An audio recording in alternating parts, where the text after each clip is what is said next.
Let's talk about the technical architecture behind Klutch. How does it plug into existing workflows? Because you're not talking about greenfield deployments here. Teams already have systems in place. Well, in the end, it's just a couple of CRDs you install in the application cluster. Most people would, I don't know, assume there's a Helm chart or you can integrate it using Kustomize and your favorite CI/CD pipeline. So installing the Klutch extension to an application cluster is quite simple. We also assume that most of the organizations have ways of provisioning their EKS clusters or their Kubernetes clusters, and installing the Klutch extension is simple.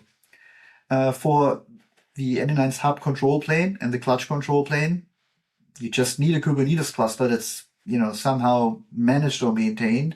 You install Klutch there, and there you go. So for anynines data service, we ship the Klutch integrations already. For Amazon Web Services, the most popular ones, we ship integrations already.